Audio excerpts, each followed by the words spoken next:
Hey Jack, I'm back again. So, the lever that I was telling you about, it's this pin over here. That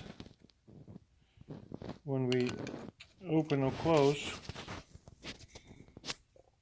this is supposed to slide down.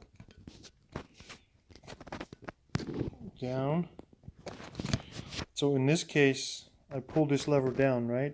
And so that means my headlight should be on. If that's the case,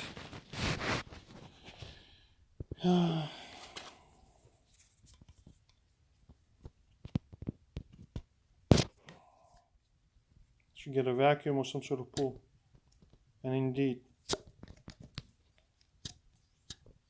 So that tells me that